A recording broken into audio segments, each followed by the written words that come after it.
₹9, फक्त ₹9. 1 वर्ष काम, टार्गेट पूर्ण, डेडलाईन सुद्धा पूर्ण आणि इन्क्रीमेंट किती? तर फक्त ₹9. मित्रांनो, लाखोंच्या पॅकेजच्या बातम्या तुम्ही रोज पाहता, पण आज मी तुम्हाला दाखवणार आहे आयटी क्षेत्राचं काळं, भयावह आणि लपलेलं सत्य. मित्रांनो, मी आहे किशोर पवार, आपण पाहताय केपी ट्रूथ आणि इथे बोललं जातंय फक्त सत्य. आजचा व्हिडिओ प्रत्येक इंजिनियर, स्टुडंट आणि पालकांसाठी डोळे उघडणार आहे. मित्रहो, वास्तविक घटना आहे, रिअल स्टोरी आहे. दिल्ली एनसीआर मधून एक प्रकरण समोर आलं आहे. एका सॉफ्टवेअर इंजिनियरने रेडिटवर आपली व्यथा मांडली. काय झालं बरं नेमकं? तर 2024 मध्ये इंटर्नशिप नंतर फुल टाइम जॉब केला त्याने. पगार किती होता? तर 4.25 लाख वर्षाला. आणि मग काय? 2025 मध्ये इन्क्रीमेंट फक्त ₹9 आणि 2026 मध्ये 0 इन्क्रीमेंट.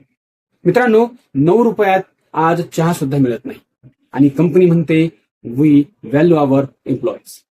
मित्र, काय बरं नेमकं? बॉन्ड ट्रॅप आहे इथे. मित्र, ही तर सुरुवात आहे. त्या इंजिनियरवर आहे 2 वर्षांचा बॉन्ड. नोकरी सोडली तर ₹1.5 लाख दंड त्याला भरावा लागणार आहे आणि 6 महिन्यांचा नोटीस पिरियड द्यावा लागेल. म्हणजे काय? काम करा, स्ट्रेस घ्या आणि बाहेर पडायचं म्हटलं तर पैसे भरा. ही नोकरी नाही, हा करिअर ट्रॅप सिस्टम आहे. आता मी तुम्हाला काही रिअल लाईफ उदाहरण देतो. नावे बदललेली आहेत पण परिस्थिती मात्र खरी आहे. एक्झाम्पल फर्स्ट, राहुल, जो की नाशिकच्या आयटी कंपनीमध्ये काम करतो. राहुल नाशिकमधील आयटी कंपनी जॉब. पॅकेज किती? 3 LPA. काम 10 ते 12 तास दररोज आहे. विकेंडला सुद्धा कॉल येतो. अर्जंट वर्क आहे, लॉग इन व्हा.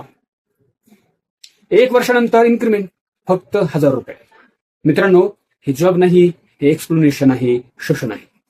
दुसरं एक्झाम्पल आपण पाहूया. स्नेहा, जी पुणे MNC मध्ये एका मोठ्या कंपनीमध्ये काम करते.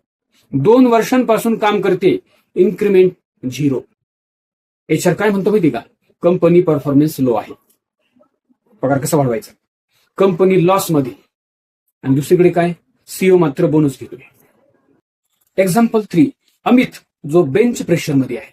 एका मोठ्या आयटी कंपनीत काम करतोय. प्रोजेक्ट संपला की त्या व्यक्तीला बेंचवर बसवला जातो. काम नाही पण प्रेशर मात्र फुल आहे. HR रोज कॉल करतो आणि काय म्हणतो? न्यू स्किल शिका, नाहीतर एक्झिट होईल तुमचं. मित्र, काम दिलं नाही आणि जॉब सुद्धा सिक्युअर नाही. एक्झाम्पल 4, प्रिया, जी की बॉन्ड ट्रॅप मध्ये अडकली. प्रिया फ्रेशर आहे. कंपनीचा तिला रूल्स वगैरे काही माहिती नाहीत. कंपनीविषयी तिला माहिती नाहीये. कंपनीने 2 वर्षांचा बॉन्ड त्याच्याकडनं साईन करून घेतला. प्रॉब्लेम काय झाला? जॉब सोडायची. जॉब सोडता येत नाही. 2 लाखची पेनल्टी असते आणि मग समस्या. ही नोकरी नाही, हा एक लिगल ट्रॅप आहे.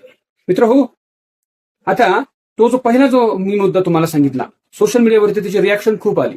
रेडिटवर ही पोस्ट जेव्हा व्हायरल झाली, लोक म्हणायला लागली ₹9 म्हणजे इन्सल्ट आहे, इतक्या पैशात चहा सुद्धा येत नाही, अशा बरेच कमेंट्स त्या ठिकाणी यायला लागले. मित्र, व्हाय दिस हॅपनिंग? आता हा मोठा प्रश्न असा का होतोय बरं? तर त्याची सुद्धा कारण येत नाही. तो पहिलं कारण आहे ऑटोमेशन.